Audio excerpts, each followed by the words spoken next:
We are now live. Look at that. Wow. It happens just like that. Good morning. As we all gather together, it is our time. And goodness knows, no time like the present. Wouldn't you say? Yes, as a matter of fact.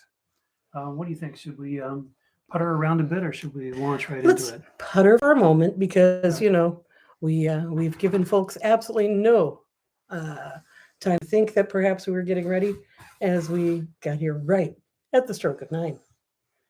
Good morning. I'm getting my socialist rant on. It's an important It's thing. working it up. And I have encouraging news from the Tarot division, not nearly as dire as it was last week. I hope that last week was not too disruptive for you. And did you up and predict the bank collapse? Well, I think the bank collapse might have happened. Didn't it happen on Thursday? It was really going over the weekend, wasn't it? Sort of earthquakey, but earthquake to the financial system, perhaps. Yep, long may they shake. Well, I guess I'll get more into that in the tarot section of the show. But the Tower card to me has long meant things that are not sustainable cannot nor should not be sustained. And the banking industry is, I think, just about the perfect example of that in this country. God, I agree. Well, it's taken me a bit to wake up, so I got just a small cup of coffee. And a tiny cup of tea for me. Yeah. It's true. It is a cup with me on it. It was my retirement present. Yeah. All right, shall we? Let's do it. Let's launch this thing. All right. Good morning. Good morning. This is Now Bridge to a Better World. I'm Teresa Mitchell, and that's Ani Haynes. Hi. Notice how I stretched out the Haynes. I did. That's because Usually I say Ani Raven, but I can be Ani Haynes. I'm that's Ani Ani Raven. Raven. It's all of the above. I am every you- woman. They're all in me. You get more vowel. More foul More for vowel your. because you're important. Ah. All right, so let's talk about bank collapse. The Daily Kos has a petition versus the looming bailout of the speculator banks, and in its commentary, they write the following quotes: Silicon Valley Bank has collapsed, and it was completely avoidable. In 2018, Donald Trump and the Republican Congress, at the behest of the banking industry, rolled back key parts of the Dodd-Frank law that protected consumers. The legislation passed the House 258 to 159 with 33 Democrats joining almost all Republicans, and passed the Senate 67 to 31 with 17 Democrats in support, most certainly including a certain Kirsten Sinema.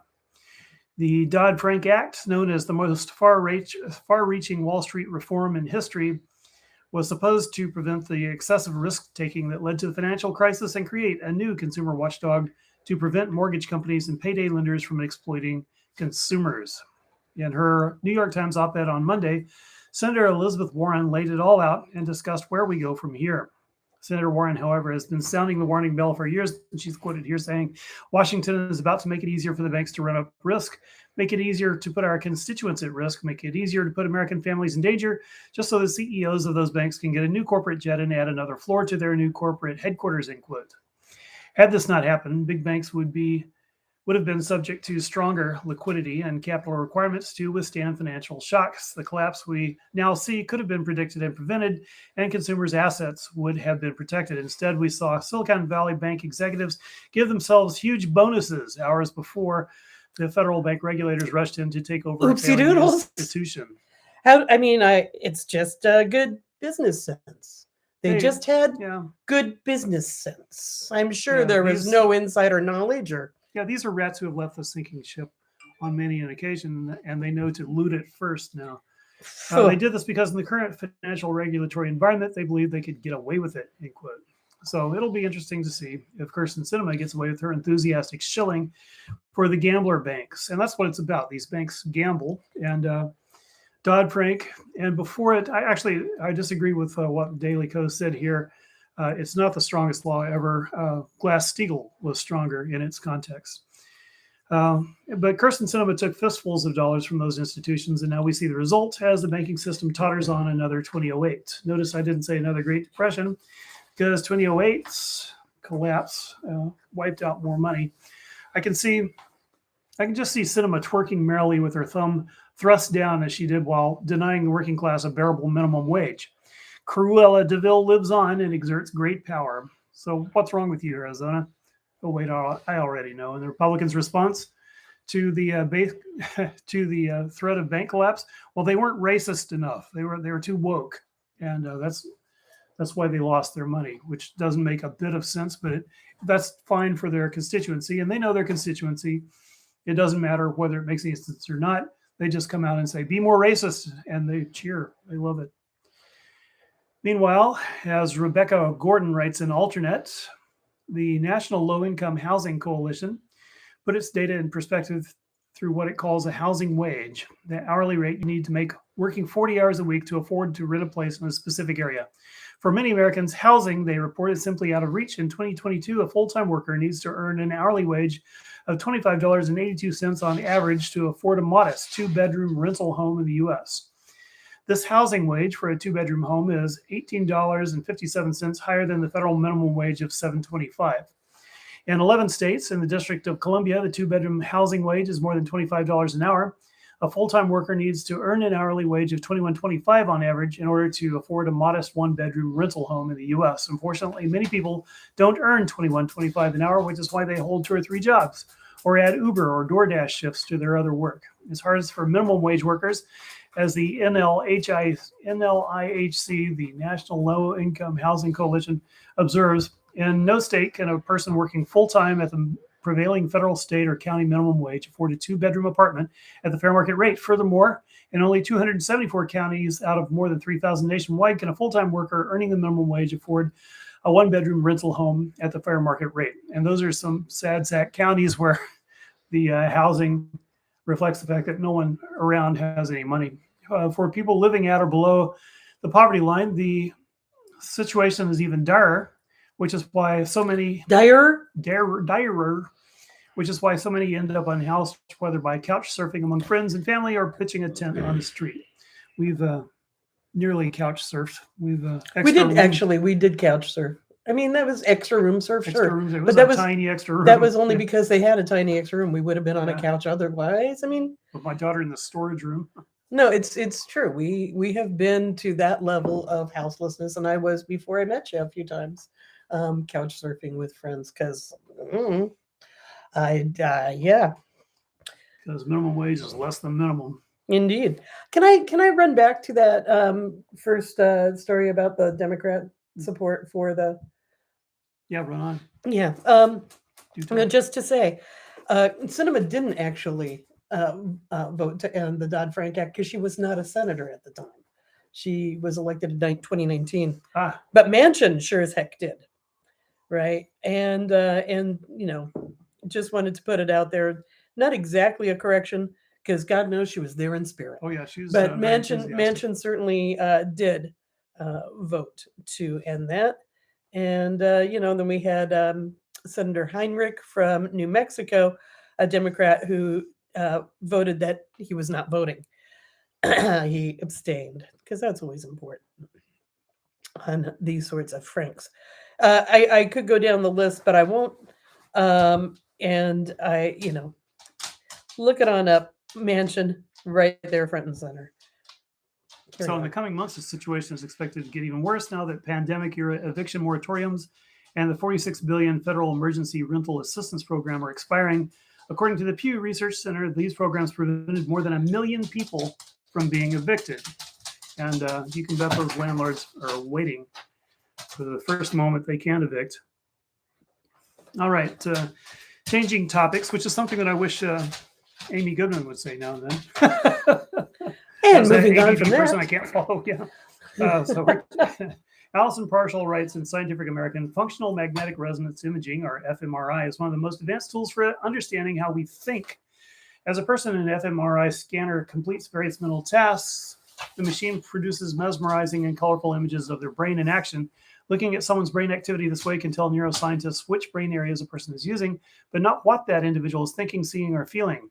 Researchers have been trying to crack that code for decades, and now using artificial intelligence, you see where I'm going with this, to crunch the numbers, they've been making serious progress. 2 scientists in Japan recently combined fMRI data with advanced image generating AI to translate study participants' brain activity back into pictures that uncannily resembled those they viewed during the scans.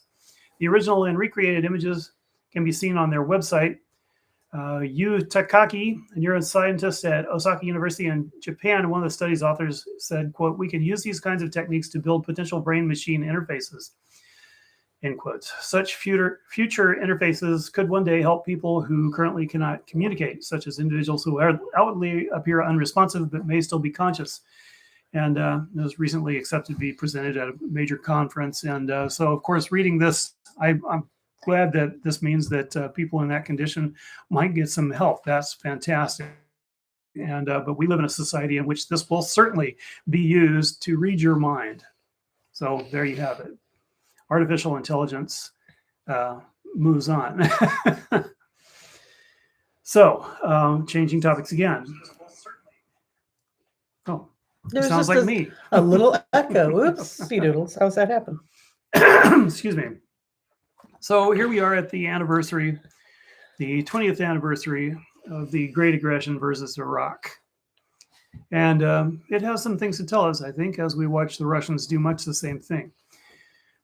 Quoting Jeremy Earp in Common Dreams, the numbers don't lie. A 2003 report by the media watchdog Fairness and Accuracy in Reporting found that in the 2 weeks leading up to the invasion of Iraq, ABC World News, NBC Nightly News, CBS Evening News, and the PBS NewsHour featured a total of 267 American experts, analysts, and commentators on camera to supposedly help make sense of the march to war. Of these 267 guests, an astounding 75% were current or former government or military officials, and a grand total of 1 expressed any skepticism. And boy, do I remember that. I was pulling my hair out. It was Barbara Lee, wasn't it? Sounds right. I don't know, but Okay, sorry. I remember just thinking what an incredibly bloodthirsty fascist society I live in, and we still live in. Anyway, meanwhile, in the fast-growing world of cable news, Fox News, tough-talking pro-war jingoism was setting the standard for ratings, wary executives at most of the more liberal cable networks, MSNBC and CNN, feeling the heat of what industry outsiders are calling the Fox effect, were desperately trying to outflank their right-wing rival and one another by actively eliminating critical voices and seeing who could bang the war drums loudest. Who could embed. Remember, it was all about who could get their reporters embedded with the American troops. Oh yes, the embedding. God, that's disgusting. It was bad. That is not journalism. Anyway, I mean, and there was, and there still is, in other places, a proud tradition of war journalism. But because of that embedding, for example, you can bet the Ukraine government doesn't allow any critical coverage of their war. Absolutely, they do not allow it. And so we get to guess what's going on because, of course, the Russians do the same damn thing. And that was so frustrating. I remember I was driving for TriMet, and I was really frustrated by what was going on. So I would peel the flags off of the buses.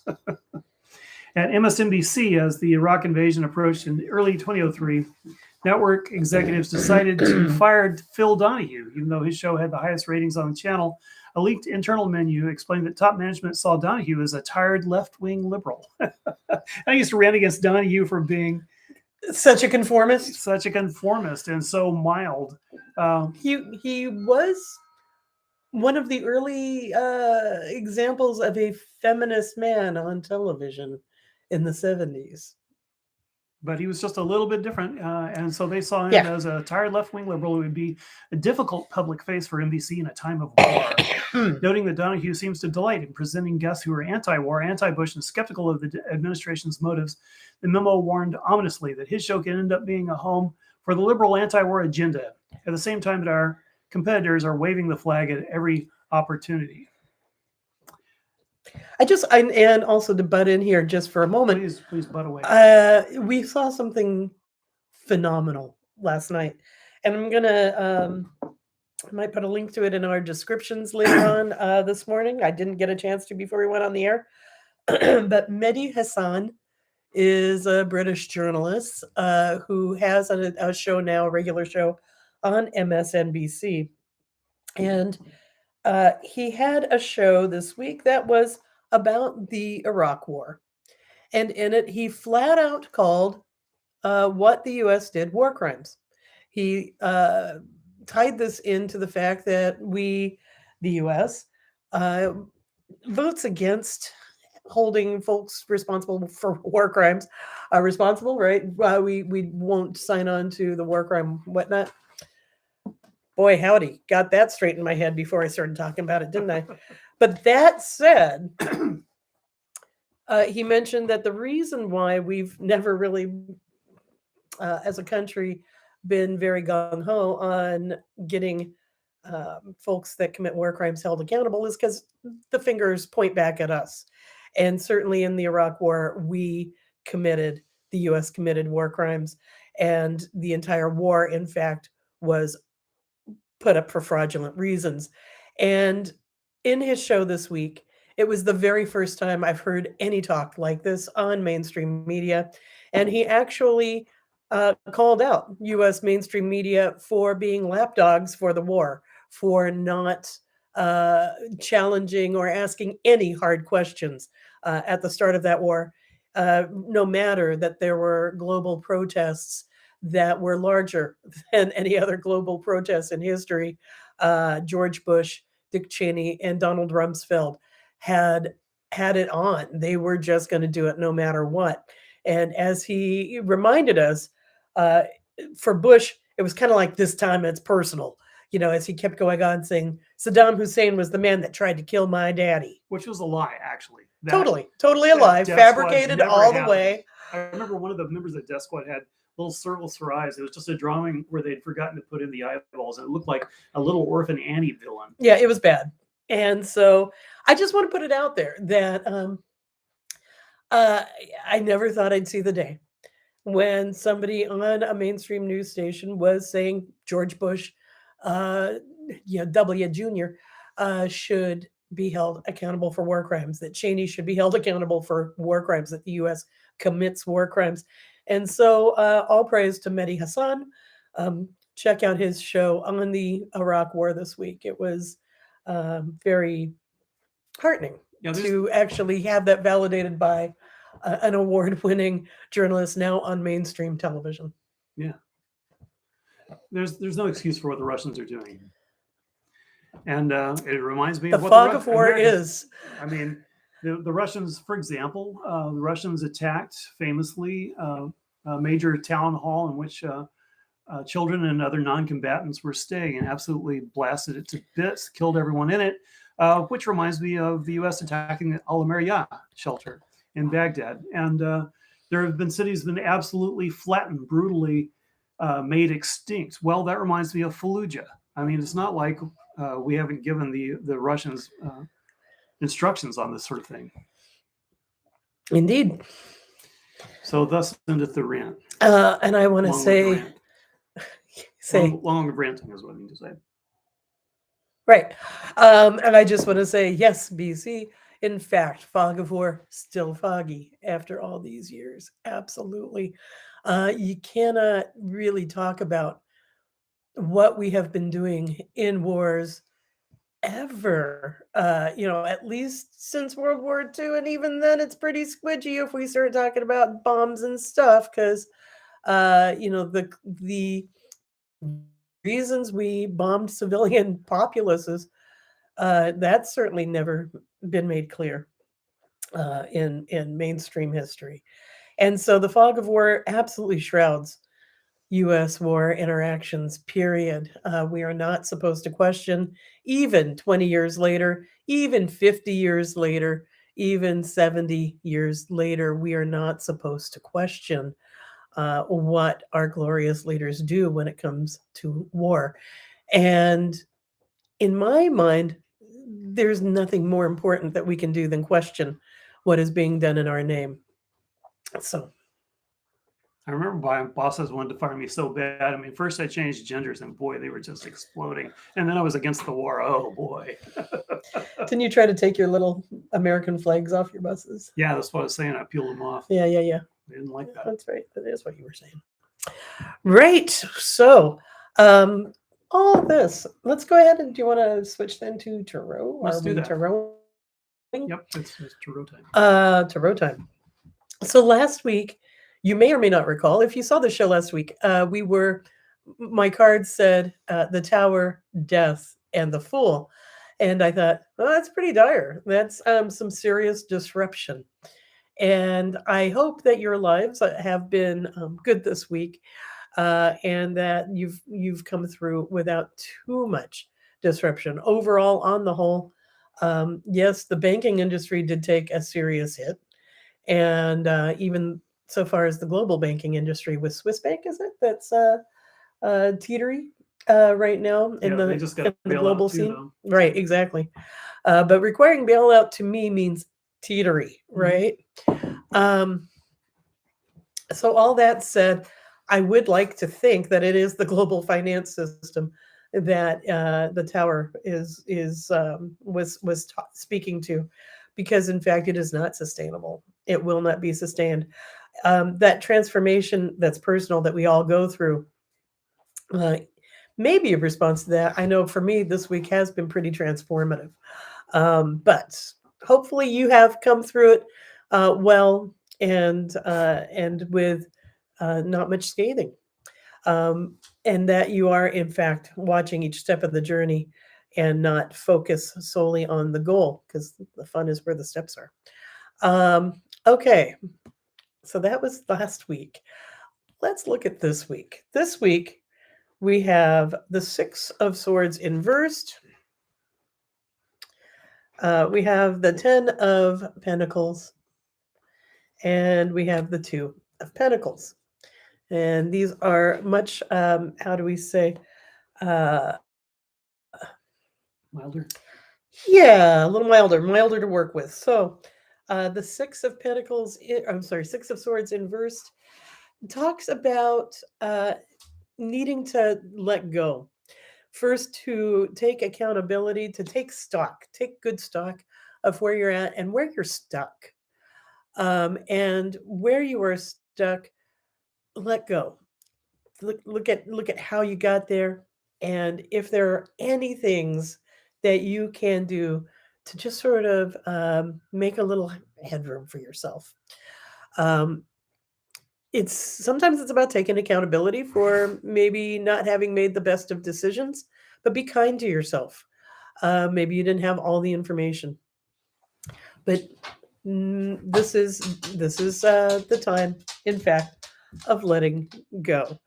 I believe the new moon is coming up in just the next couple of days. Um, hmm, this is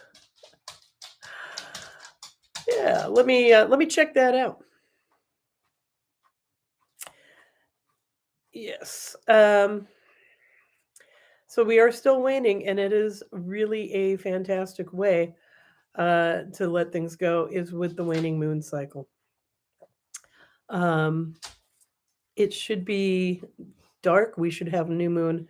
I'm thinking it's Tuesday next week, but do I have my calendar in front of me? I do not. Look on timeanddate.com. Look at wherever you look. Google search engine up moon phases. But in the waning moon cycle, it's a perfect time to just sort of let go of things that maybe you've been holding on to for security, that aren't really working out for you very well. Um, Sometimes we get stuck by our attitudes and our inability to admit that maybe we zigged when we should have zagged, and we don't want to, lose ground and go back to square, one. Maybe it's time to do that. Be kind to yourself, um, and and really take good assessment and get unstuck. Um, the next card, that Ten of Pentacles, talks about being rewarded for your hard work, for your experiences, as you have brought yourself to this place. You've done really good things. Zigging when you should have zagged aside, overall, the biggest picture is you are, in fact, taking care of yourself and others, and that you deserve the rewards that are heading your way. When you do get something that's unexpected, when you do get a happy reward, remember to share it because, treats are best when shared. You can appreciate them twice that way, both your own treat and that look of happiness in your community members and your family members' eyes as they share in the treat with you. That's, take a friend to lunch. That's what I'm saying. Okay. And then finally, we have the Two of Pentacles, the Two of Discs. And that's about juggling. It's about making sure, you have probably some goals. And it's a good time to really sort of advance towards your goals, but make sure that you're holding things in balance. And that you're not getting distracted, by the spinny ribbons, that you're sort of keeping your eyes on the prize, and moving forward in a good way. So if you look at this holistically, we see that there's something that's kind of holding you back. It's probably something that you have done that hasn't worked out real well, but you haven't been real willing to look at it closely and admit that. It's okay to change course. It's okay to course adjust, and to move on from there. Don't get distracted. Make sure that you are in fact keeping tabs on what you want, what you are doing, what is being done. Keep tabs. Keep your attention pretty well balanced, so that you are taking the biggest view of what's going on, and that's the easiest way to maintain balance. When you start sort of tunneling in, it's easy to lose focus and lose balance. So as you move towards a goal, take the biggest view. Make sure that you share good outcomes with friends and family, and that you treat your friends and family well. But know that good things are well deserved and are coming your way. Cheers. So that's what I have for this week. Please do like this video. You're here watching it. Please like it. Subscribe to this channel if you haven't already. Hit the notification bell because you never know. That way, hopefully, you get reminded when we're about to do something. And thanks for the comments. Absolutely. Go ahead. And if you're watching this when we're not live, leave your comments down below. We love to see them. We love to know that you're here and being a part of our community. We are, in fact, community with each other. I want to wish everyone a wonderful, wonderful equinox that is coming right up. And it is a time of balance, a time to really think about what we need for balance in our lives and in our communities, and to strive that direction. That's happening on Monday is the equinox. So welcome in spring, and thank you all for being. Our love goes out to you and to all the ships at sea. Cheerio.